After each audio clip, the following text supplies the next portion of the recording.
Good afternoon. I'm Melanie Dolachek. I'm the Executive Director of the Society for Scholarly Publishing. No doubt many of you are here because you're familiar with the Scholarly Kitchen. For those of you that may not be, it is SSP's daily blog. We have more than 10,000 subscribers and about 20,000 followers on Twitter now.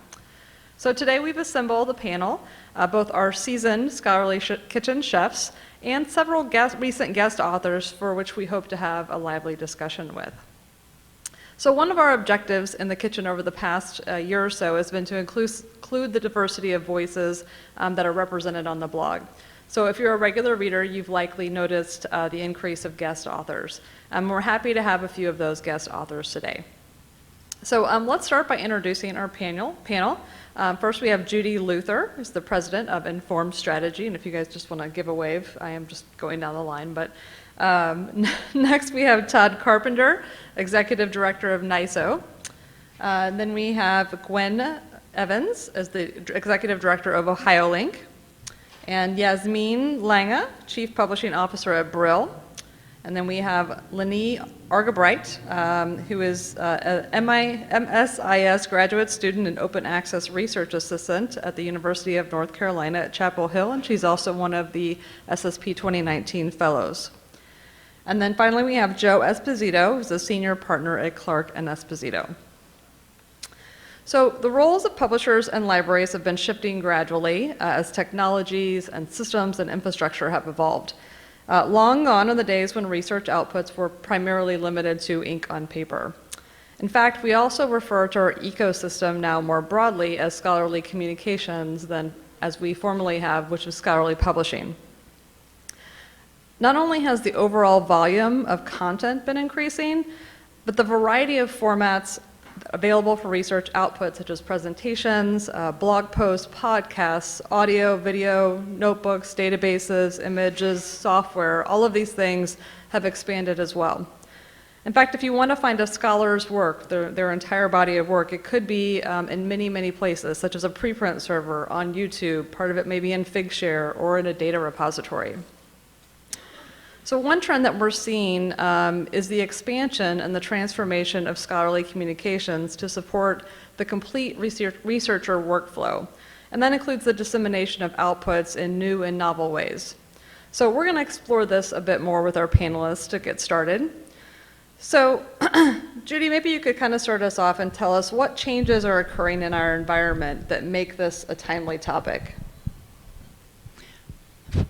Well, in the course of this last year, there have been some new entrants into the marketplace that began to shift my thinking about content writ more largely beyond publishing. As a former academic librarian, somebody who's worked with vendors and with publishers for a long time, watched our content through the years, and the big shift 20 years ago was from print to digital. But the publications basically retained their same format, and they were all text, books and journals.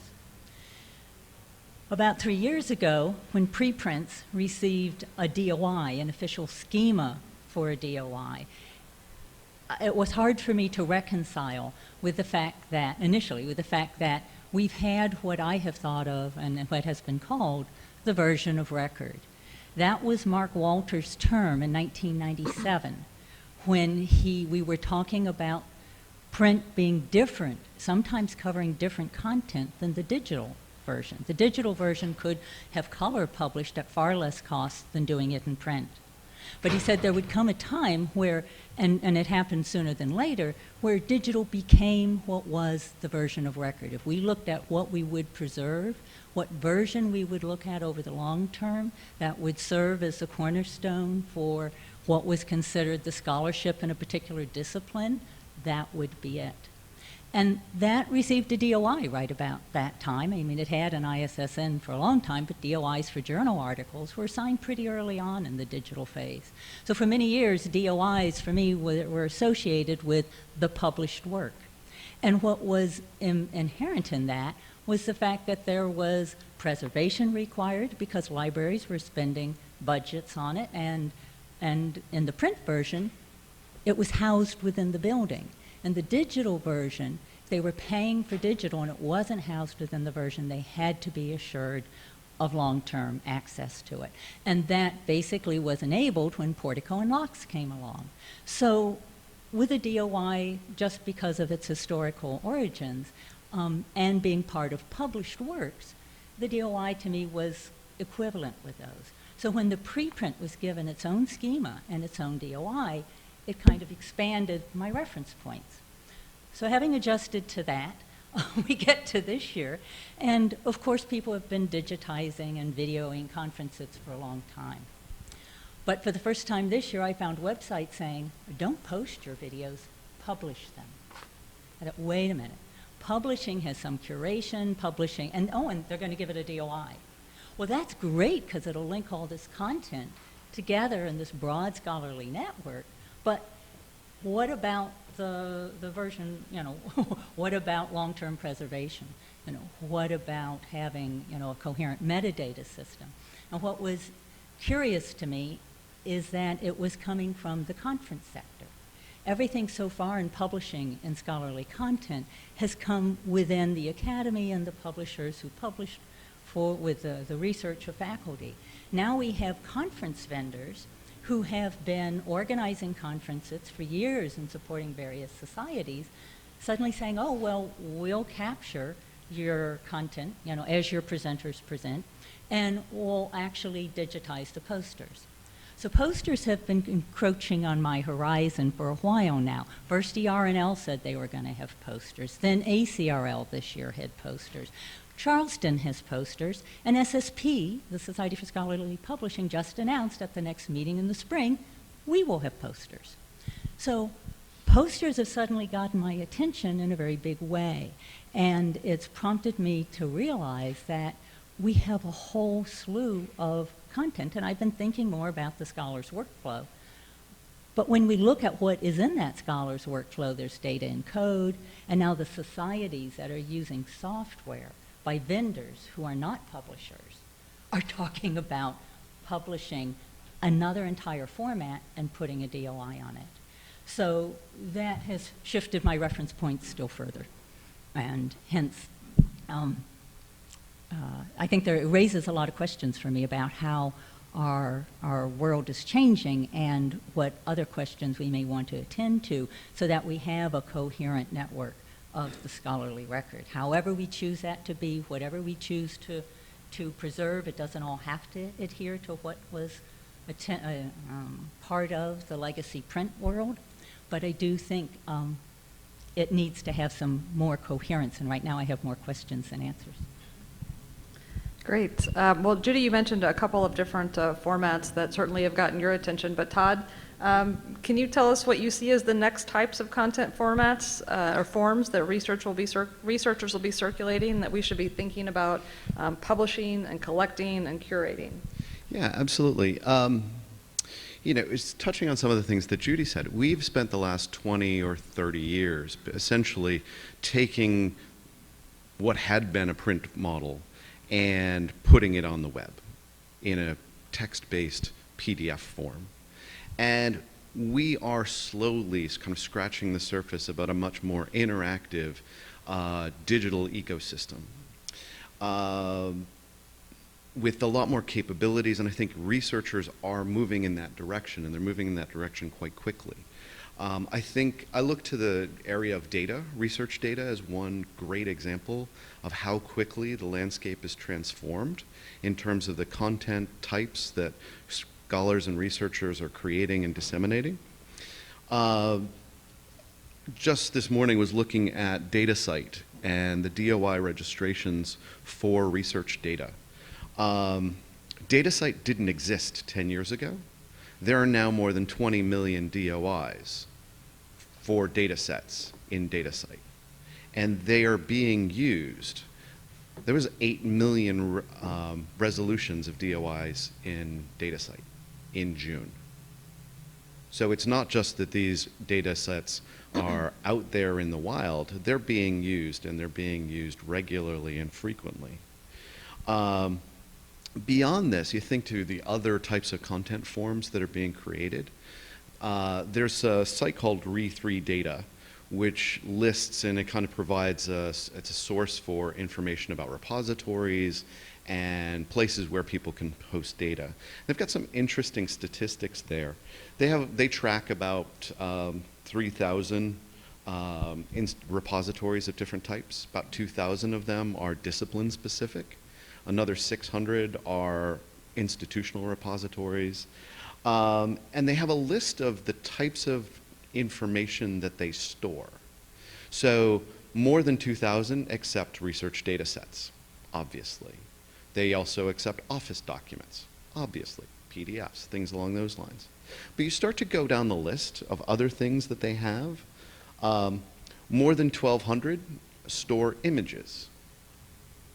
More than 800 have structured graphics, structured text, databases. More than 500 host video, audio-video content. And then you get down into software code, configuration data.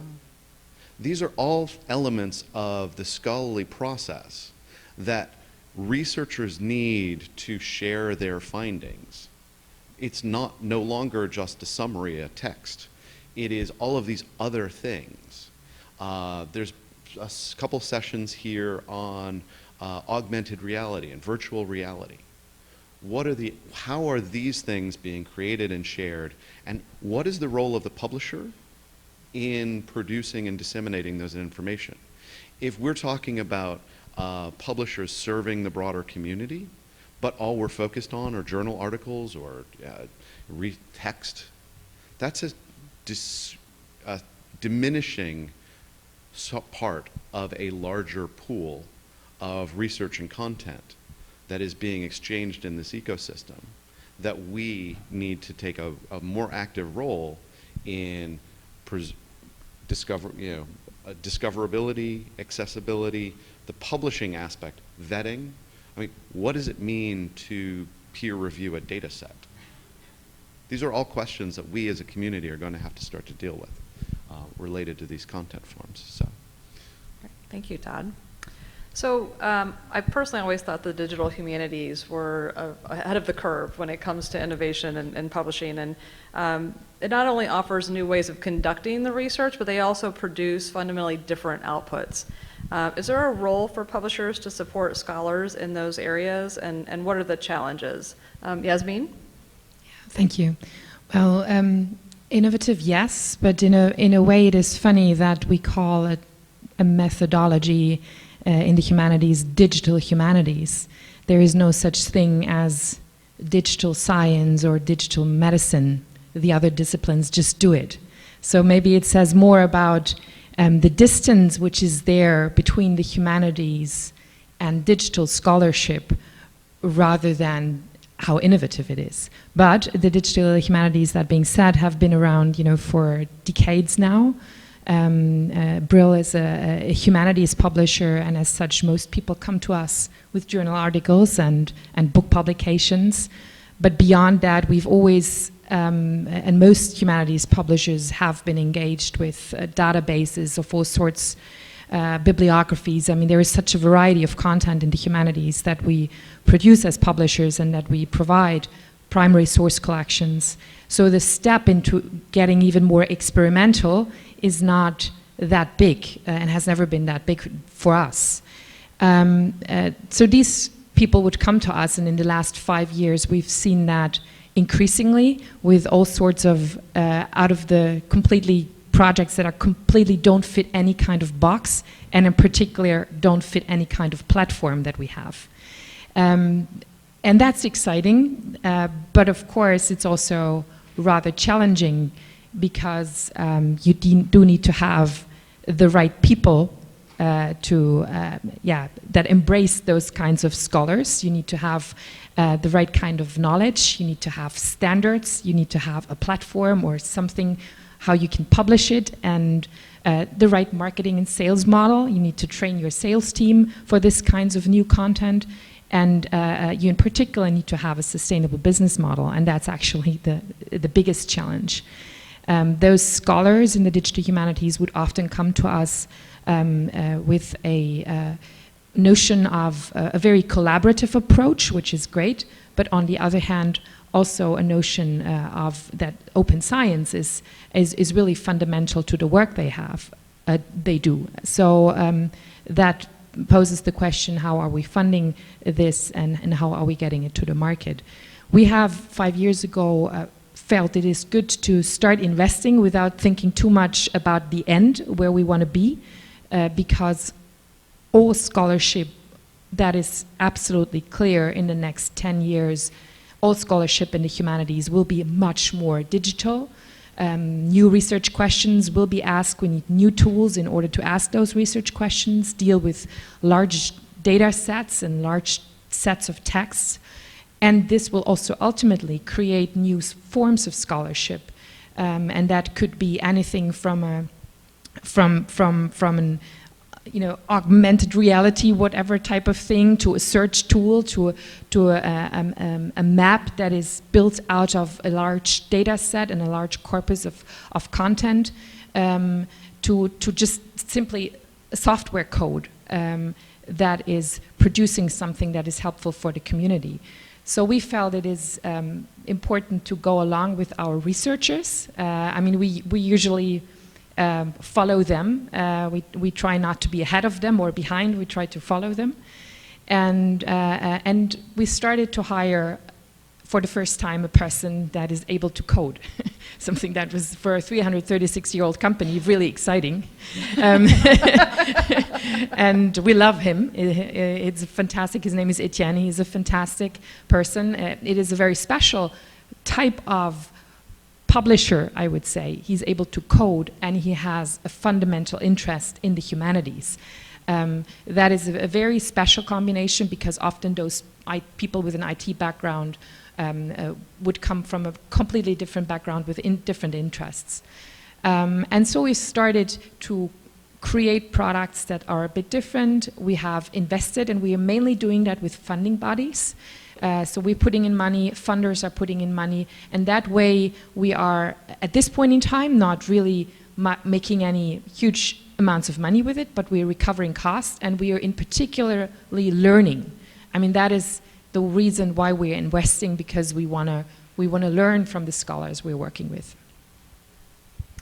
Great.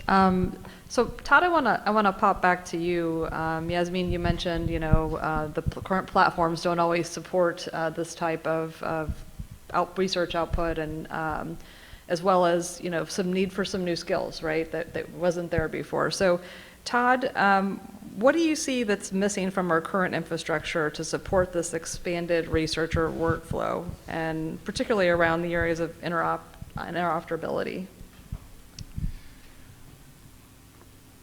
There's a whole host of things in the infrastructure that we are missing. And we're slowly building some of these tools and some of these resources, like ORCID and DataCite are assigning identifiers for different elements of this infrastructure. But a lot of this is, as we head off in these new directions with new content forms, we really need more robust elements, say metadata for video. How do we discover these non-traditional content forms? Because text isn't always the best way. A text search and a text box on a Google search aren't always the best way to get to some of these content forms. How do you search for an image? How do you search for a data set? And how do you define the metadata necessary to describe a data set? We need not only technical infrastructure, we need social infrastructure as well, in terms of, I mentioned peer reviewing of data sets. I mean, how do we vet these things? How do we acknowledge that they've gone through some process to be published, as opposed to just posted on the web? I mean, these are important questions that we have to start working through, because infrastructure is not just technical, it's also social. And usually the social problems are much more difficult than the technical problems. Great.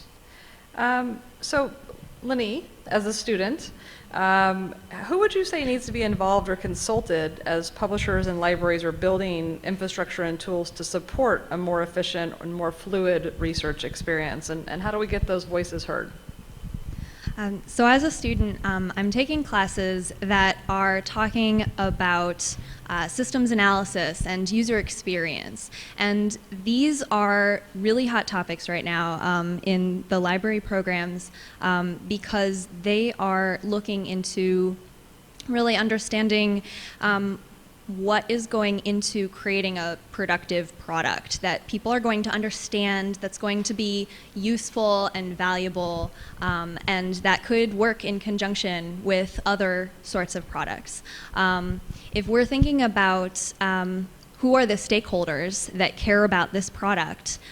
This could be, the researchers, but there are various different types of researchers. So is the tool for these various different types, or is it specifically for a physicist, or is it specifically for a graduate student? They will have different needs, and so we will need to reach out to them and really explore how they understand how to use tools, how aware of the search functionality in these tools, and what their needs are. And with their different research workflows that they might all be experiencing, these different tools that we can provide may have different issues and limitations within them. So if you're creating a tool, you maybe need to reach out to the creators, the developers of other tools that are out there and see what those limitations are so that you could then merge them together more easily. If you don't understand those limitations, then you're sort of blindly creating your own separate product that maybe you can't fluidly put together. And that could be a difficult part of, like, if you have a proprietary software and your two competitors, I could see some issues with that. But if they talk together, then maybe they could both be producing effective tools that could help each other out and both be utilized and not just overlap each other and become redundant, or could support tools in researcher needs in different ways.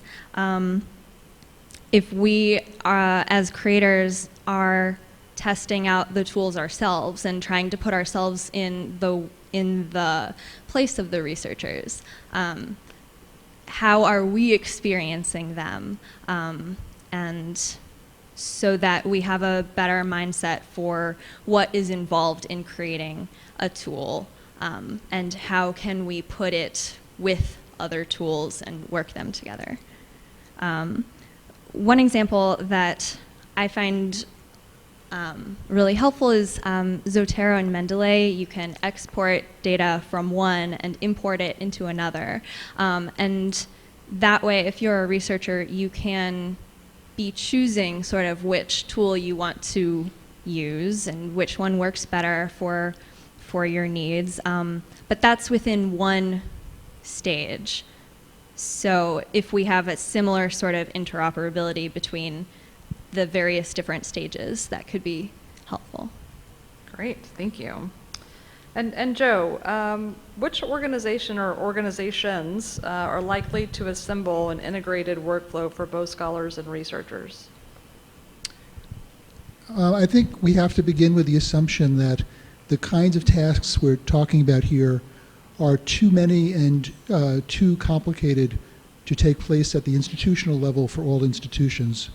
It is possible that the elite research institutions would have the resources to do all of this themselves, but the likelihood is that this work is going to be pushed off of the institution into some kind of a provider, whoever that might be. I'd offer the example of the institutional repository. When repositories were fashionable, everybody was talking about building their own.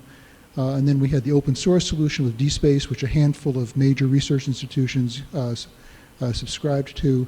But in fact, the market leader became Digital Commons from bPress, and everybody simply outsourced that particular workflow tool to a third party, which in fact was a commercial third party, which subsequently got acquired by Elsevier. We should expect to see the same thing with the various tools that we're talking about. And I add this, that it's probably not a good idea to invest too much on your own tools now. better, I think, to wait until the vendors appear, as they inevitably will. The next question then is going to be, what kind of organization is going to do this? And I would say the organizations fit into different categories. The first category would be an outfit that decides we're going to be the tools company, and they put together a stem to stern set of tools, and they try then to market these tools to various institutions, various researchers. The problem there is that developing business models for tools is pretty tough, and it's not really clear just how people will be able to monetize that, and in the absence of monetization, it will simply go away. Another strategy, which certainly is a strategy that's being pursued by Wiley and Elsevier, is to take these tool sets and to tie them in some way to primary content. So the tool sets then became a way of locking the content in to existing institutions. So the business model effectively becomes one of we continue to sell content, but the content now comes with a lock and key, and only this particular institution holds it. A third possibility would be to develop an independent consortium that would develop these things. And the fact is, though, that there's not a great track record of that. And if you think about the number of organizations that are outside the commercial sector that in fact have a view of the entire process of scholarly communications, you really pretty much struggle. Now, after you say JSTOR, maybe you say OCLC, and then you point to some of the professional societies. I mean, ACS immediately comes to mind, IEEE. The fact of the matter is that most of these spanning technologies and services in this particular community tend to be commercial firms. I think short term, we're most likely to see the Wiley and Elsevier strategy predominate, but I'm not sure that that's necessarily the long-term situation. But we should be expecting this to be a series of outsourced solutions and not solutions that will take place on the local level. Great, thank you. And Yasmin, hearing about the kinds of certainly not inexpensive infrastructure that would be required to support this wider workflow of scholarship, how can smaller publishers compete in a world where these advanced platforms and technology are seemingly king? Well, I think listening really carefully to what our community really wants. My experience is that they do not necessarily want the bells and whistles and the craziness. So we try to innovate in a smart way, in a small way, doing small steps.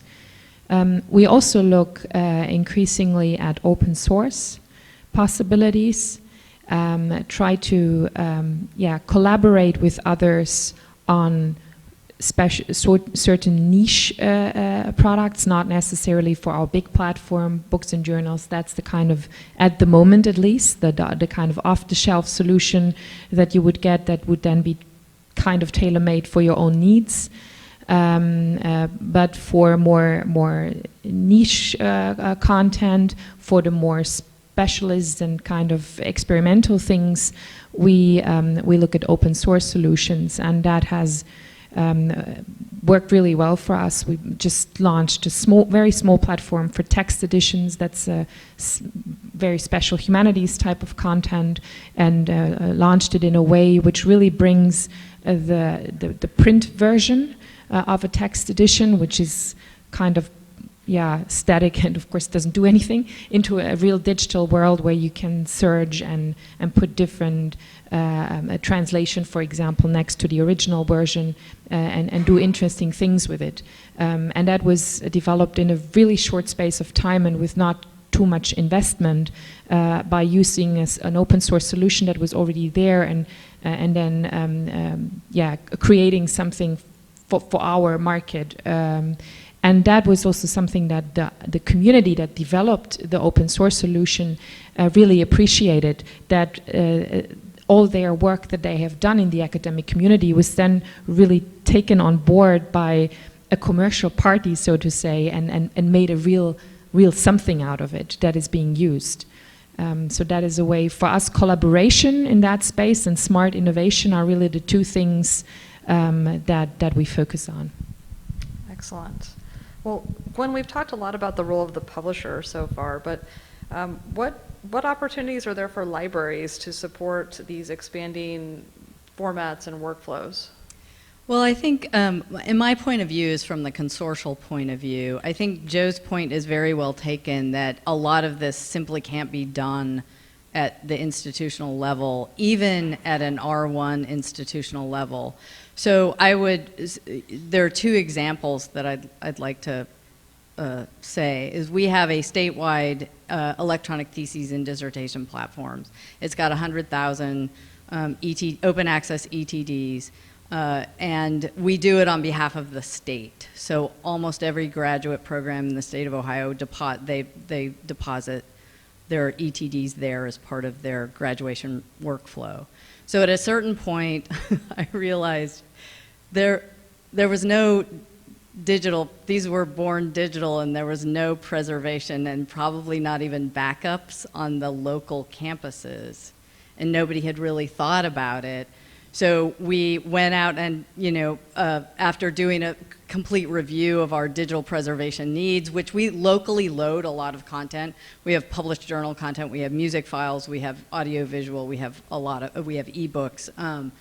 We went out and bought Rosetta mostly to deal with the preservation issues of the born digital copies that didn't exist anywhere else in the state of Ohio, and that was our primary focus.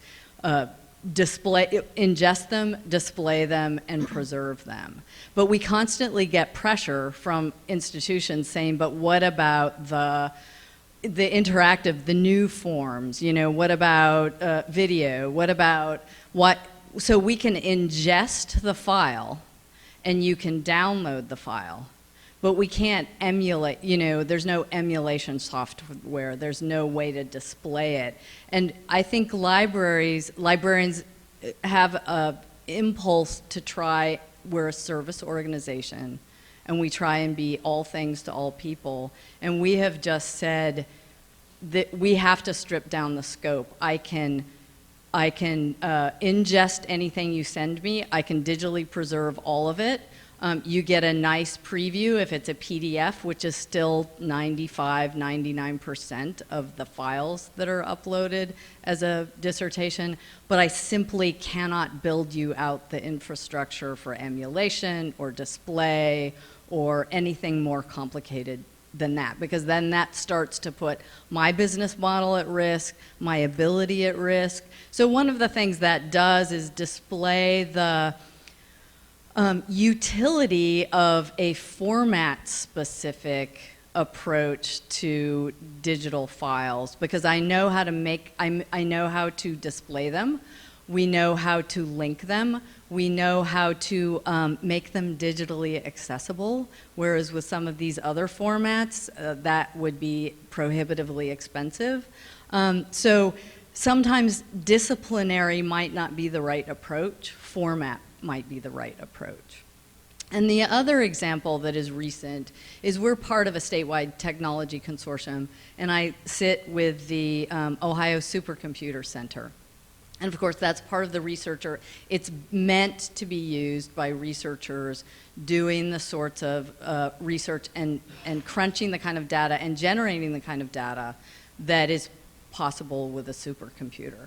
And originally, we started talking about, well, they generate the data. There's a lot of old cold storage that's available with aging supercomputers. And then they're sitting next to a library organization that knows a lot about metadata and making things discoverable, and it sounded like a match made in heaven. So we're starting to talk about it, and they're talking about HIPAA and HIPAA data. And I've got the Cleveland Clinic in our consortium, and OSU, and hospitals, and we had to hire a whole information security unit.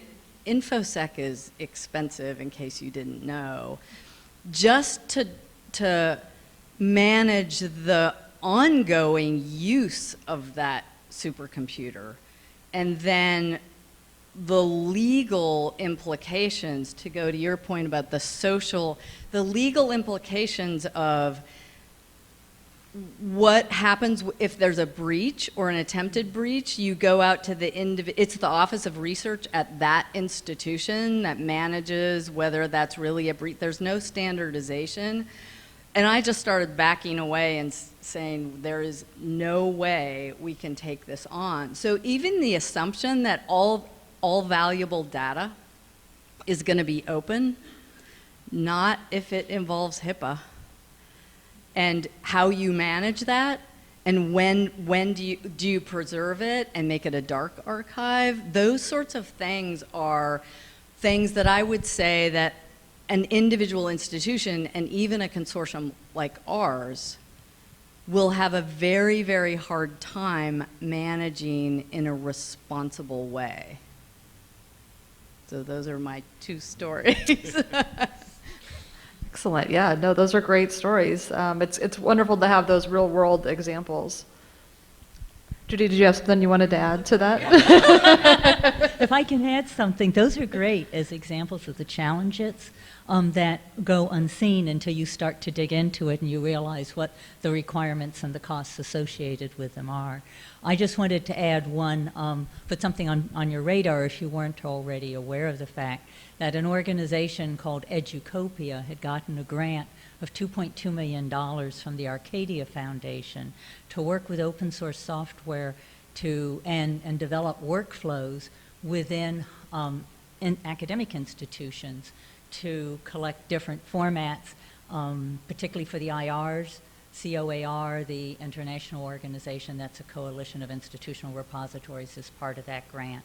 They're looking at publishing. It's actually focused on publishing, but given that I'm redefining what publishing is, that can be a pretty wide tent for what gets incorporated underneath that. So I think at the end of that grant, what we'll see is some additional capability within academic institutions where they've been able to link together some existing open source software as well as add some APIs and create some other links that enable a network on campus to handle, say, a broader array of services that potentially could work at the consortia level. Thank you. You can hold on to that. I have my own. That's right. Right. So we're going to shift gears just a little bit now and look at the ecosystem a bit more broadly and explore how open access has and will continue to cause our roles to shift.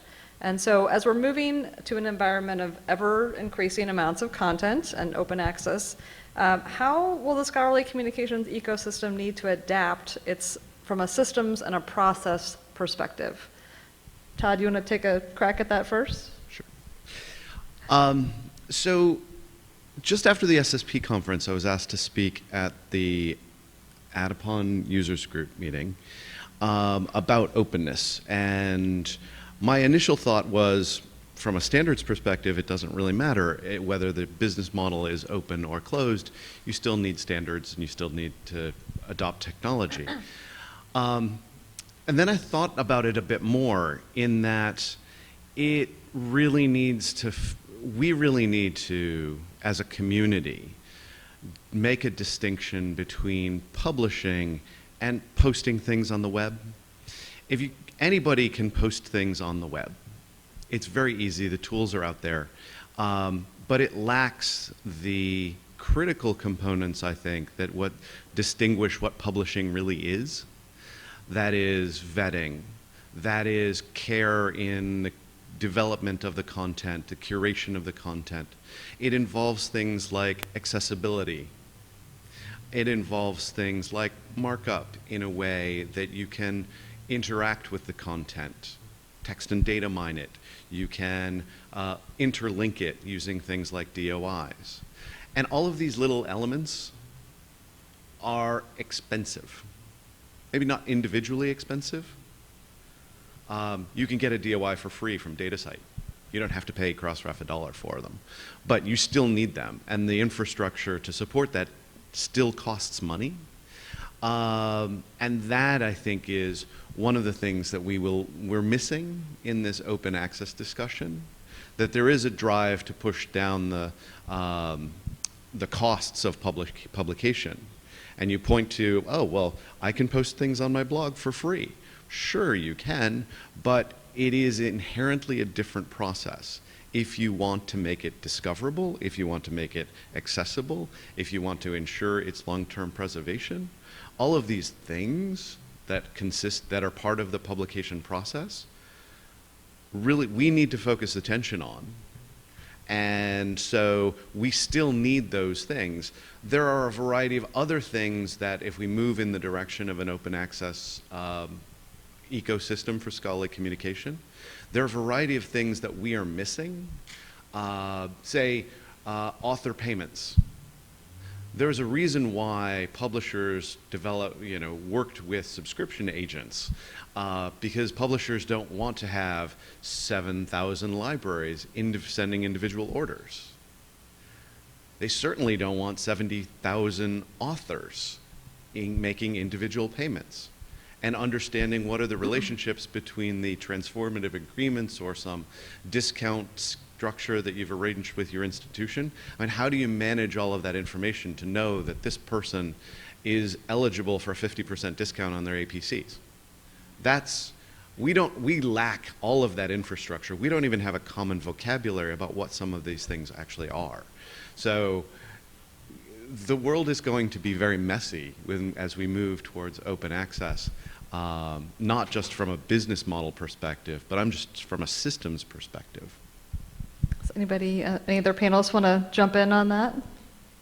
Yeah, well, maybe about the last point, that's absolutely true. And the messiness of things when you look at handling APCs, for example, handling all the different kind of waivers we have, the discounts we have for particular consortia, the institutions that are part of that consortia, individual membership agreements we have, transformative agreements we do, the platinum agreements we have.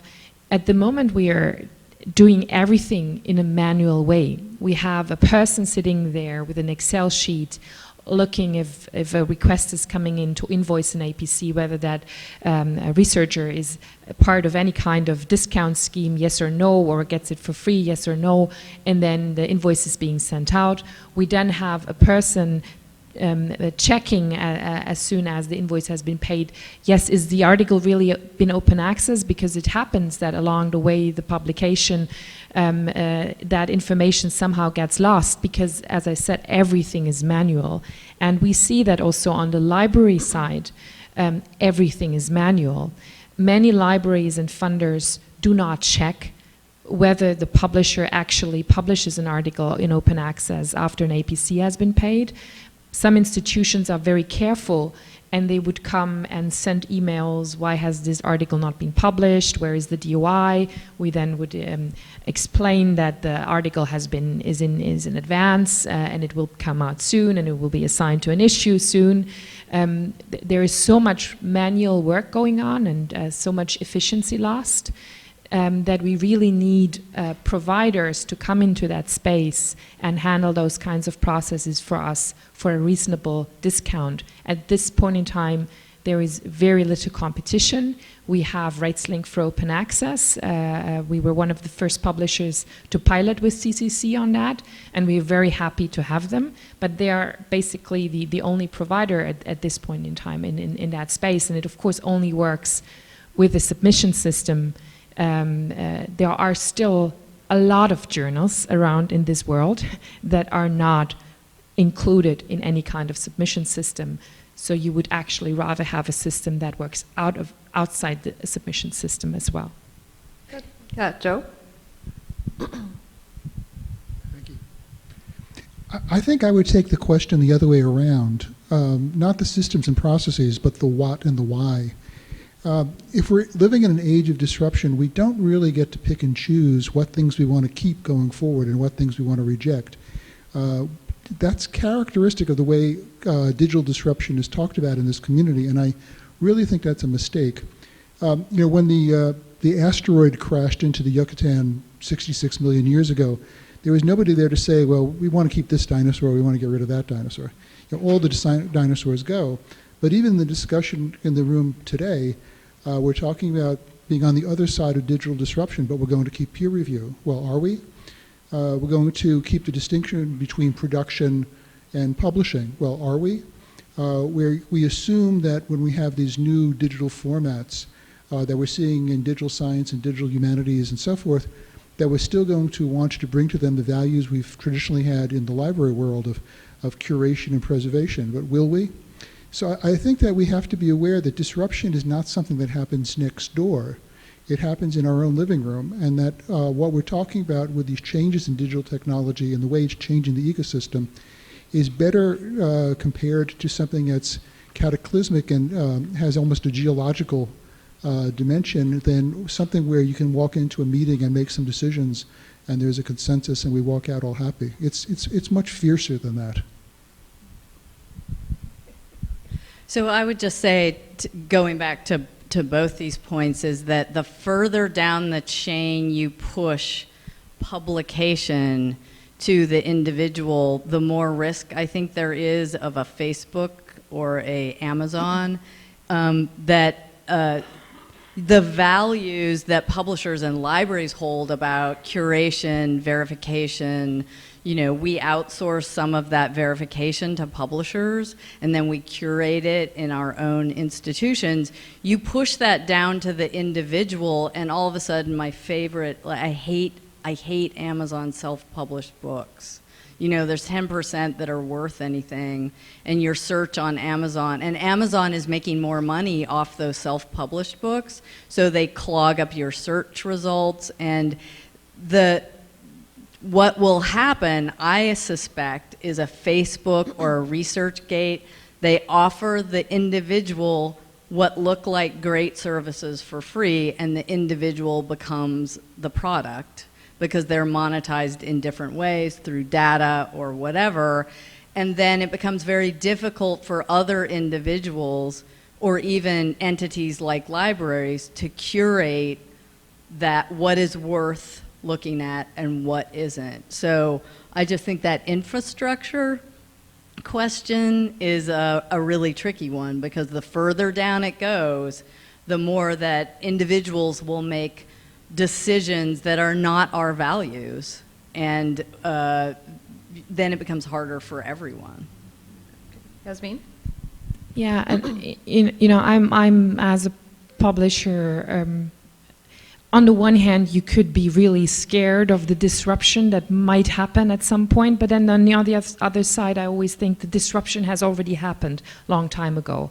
It has happened some 10 years ago with Web 2.0 and Facebook and all that kind of stuff happening. Mendeley, ResearchGate, all these kinds of platforms are around for a long time. I do not see that we have a lack of authors coming to us and entrusting their manuscript to us. I do not see that people are not valuing the service we are offering to them and that they go on this self-publishing route. Yes, there is the one individual kind of rebellious author that puts everything on their website and doesn't care about peer review and journals and book publications anymore, but that is really very rare. And so the gatekeeper function we have, selecting the right kind of content, building a program that is coherent so that people know this publisher is related with that kind of research. That's my community, that's where I belong to.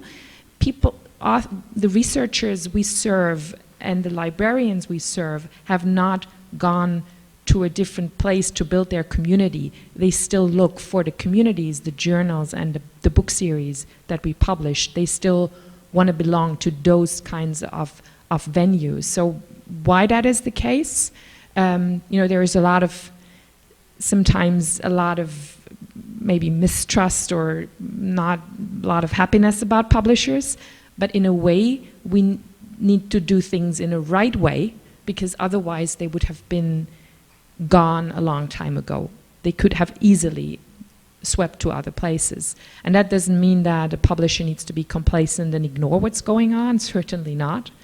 But I think we have to preserve that gatekeeper function on the one hand, and on the other hand, providing a good service for the authors and librarians that we work with. Excellent. That's a good segue to my next question, which is, with so much access to scholarly materials now taking place in places like ResearchGate and even Sci-Hub, what role should libraries play in acquiring formally published content going forward? Joe, do you want to take it, or Gwen or Joe, either one? Well, you can certainly weigh in as well. Well, I think it's, the question is something that I've spent a lot of time thinking about over the last couple of years. I think the first thing to say is we should simply acknowledge that the current environment is made possible by Alexandra Akbayan and ResearchGate, because what this has done is vastly reduced the negotiating leverage that publishers have with libraries, and that's changing every deal that is negotiated, whether people are conscious of that or not. But I think the more fundamental issue is not that. It's not the power play of negotiations, how much you're going to pay, when are you going to cancel. But the more important thing is that if you no longer need publishers to get access to content, why do you subscribe to the publications?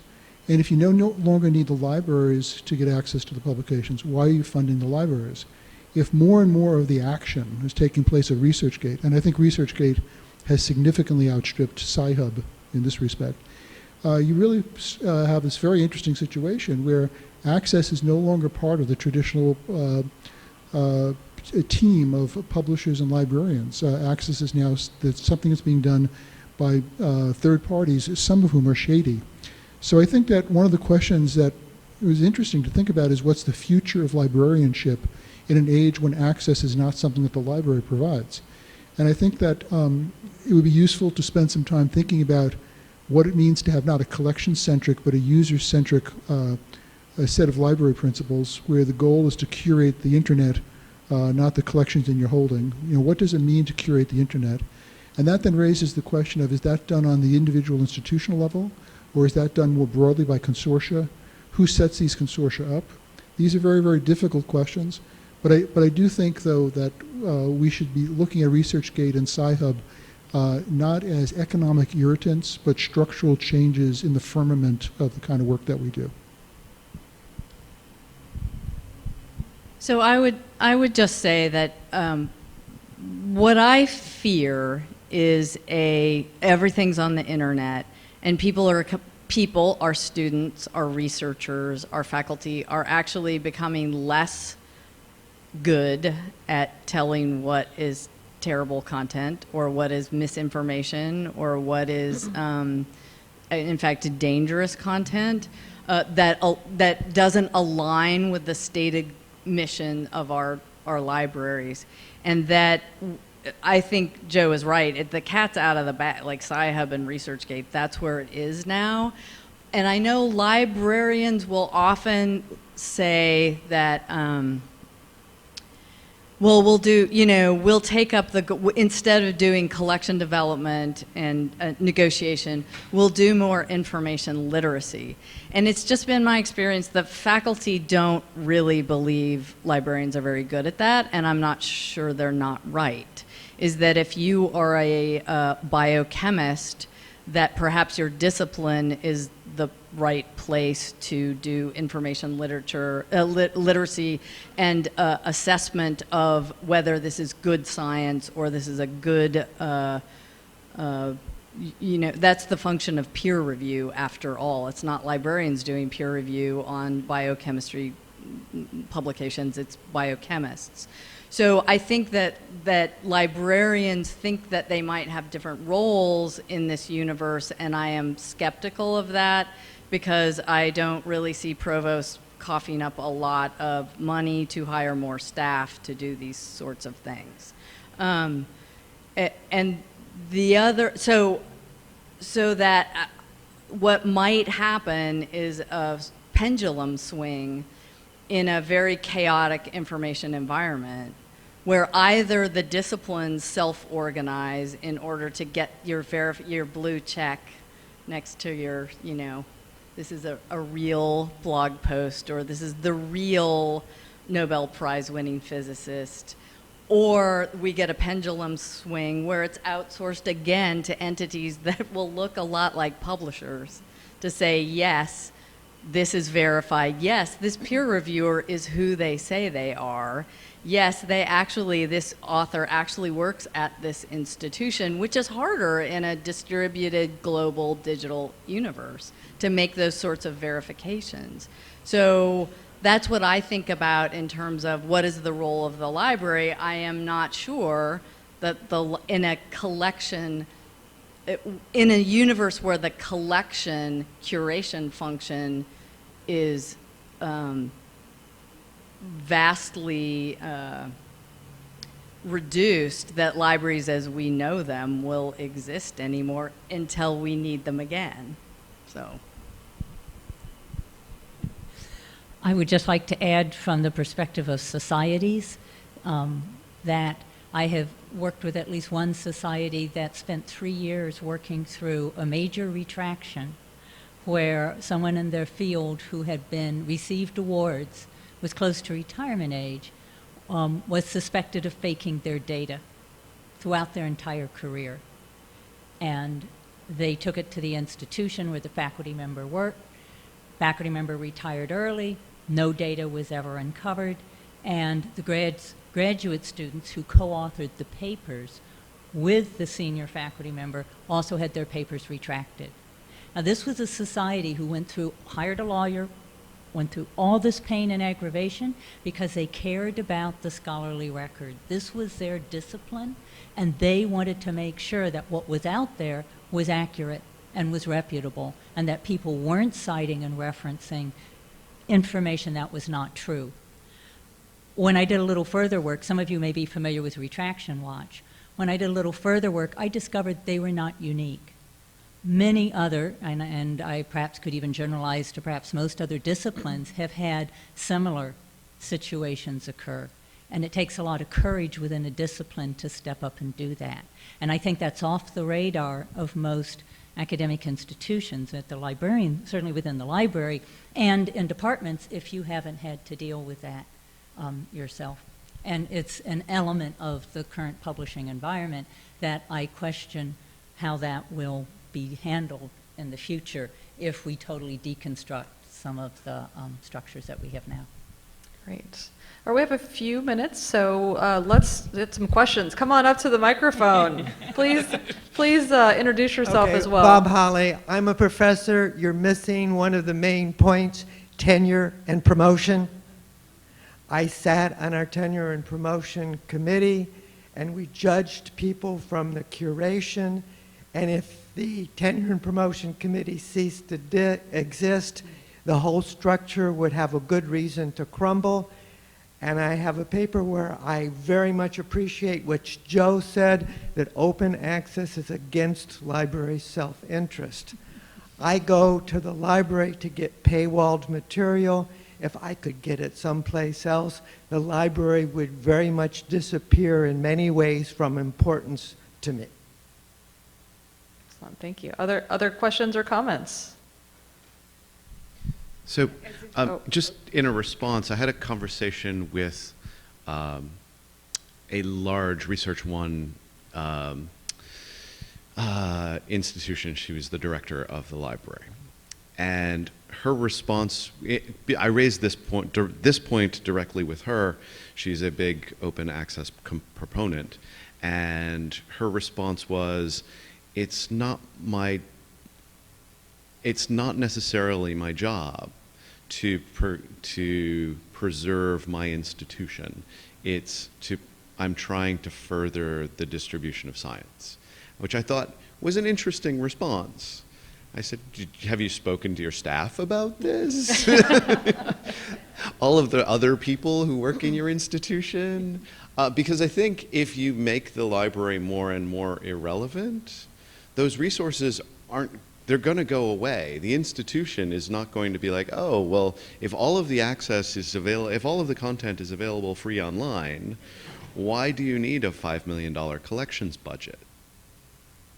So I think this is a challenge, and I think this is something that the unintended consequences of pushing this forward there'll be a reckoning soon. I also want to mention that as a library, I think that there's a lot of opportunity for trying to help to support the impression of quality, the definition of quality for tenure review. We can be helping with journal selection, and maybe if the people who are on the personnel committees are starting to become more familiar and comfortable with content fit, journal fit, rather than necessarily impact factor only, really, or putting a lot of emphasis on impact factor only. I think that could be really helpful for understanding what is impact and how is impact in societal, cultural impact versus academic impact. Like the library can be recommending tools like the Jane Abstract tool that helps to suggest journals based on a text mining algorithm of what other articles that are similar to yours have been published in these various different journals. And so if we start to change the mindset of the people on the personnel committee who are reviewing tenure, maybe that could be slowly chipping away at helping that partnership between the libraries and the authors and tenure committees.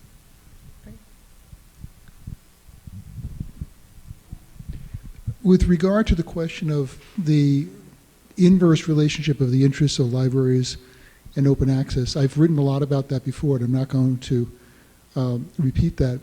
But even if one takes the position, as my friend Kent Anderson does, that open access is the Jonestown of the library community, the fact is that it's there. And I don't think it's really fruitful to get involved in the culture wars about this. It's better to think about where is this going to be in, say, 3 years or 5 years, and begin to think of the products and services that you'd like to create against that evolving environment. That's certainly where I spend my time. I spend my time creating profitable open access services and profitable subscription services, and helping libraries negotiate with those big bad publishers and so forth. It doesn't seem to me that getting into what we lose and what we gain in the absence of actually creating new things really gets us very far.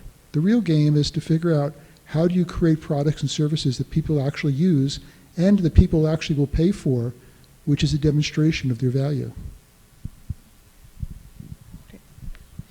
Okay, we have another question here in the front. I'll ask a happier question than the one I was planning to ask, since we, I just kind of wonder where the leadership is on this, and I've been involved in library. I don't know if you can hear me, if it matters. I've been involved in library carpentries, and just wonder where you see the leadership coming in the world, broadly speaking, in libraries, among scholarly communities, among institutions. Where's that going to come from? Besides you all, of course, the Scholarly Kitchen, we know there's that. You want to take that? Joe? There is no leadership. There is no system. It's bottoms up, it's not top down. It's a lot of different people pursuing their own interests, their own curiosity, and then in the aggregate, certain things begin to develop. But the idea that there is some kind of a global system for scholarly communications is complete fiction. And we really have to stop thinking like that. Everybody in this room has a set of responsibilities that they pursue each day, and in the aggregate, they develop the circumstances that we work with. But it's just no top-down situation. And from my experience, the scholarly community is very much a community of loosely connected networks. So it's not one big community. It is a lot of small communities that are somehow connected and sometimes also not really connected. Some of it is connected via standards, but that's really the only thing how it is connected. So to have one big revolutionary plan that changes everything is, I would totally agree, is fiction. It is a step-by-step evolving system. And in a way, I always say, whereas Twitter is very fast publishing, we are very slow publishing. And I'm happy that we are in a slow publishing environment where you're not emotional and putting out everything very quickly, where you have the time through peer review to review your message and to think about it over and over again and to change and have proofs and change again and change again. So we are the complete opposite of Twitter. And in a way, we are also the opposite of the big crowd that is just moving us in one direction. We all, as Joe just said, have our own ideas and our own interests that we follow. Yeah, so I would agree with what Joe said. I would say that from my perspective, it would be more fruitful to think about a series of experiments. So open access ETDs on the statewide level, that works great. That works great. We have great SEO. We have 9 million downloads a year worldwide. Google Scholar loves us. That was a great experiment. We just did a Wiley open access experiment, on the same lines of the project deal, and it's not work. It's like you can come tomorrow and I'll tell you exactly why it's not working. But it was small. It was small scale. But the ETD Center is no longer small scale, but it started small scale. And I think maybe it's less useful to think about leadership than a series of experiments to see what worked where and why. All right. Any more questions? We probably have time for just one more. All right. Well, I guess we'll wrap things up there. I want to thank all of our panelists today for joining us. And as always, we welcome and encourage your comments in the kitchen. And if you are interested in writing a guest post, please reach out to me or the editor, David Crotty. We are always looking for new voices. So thank you all so much for your participation today.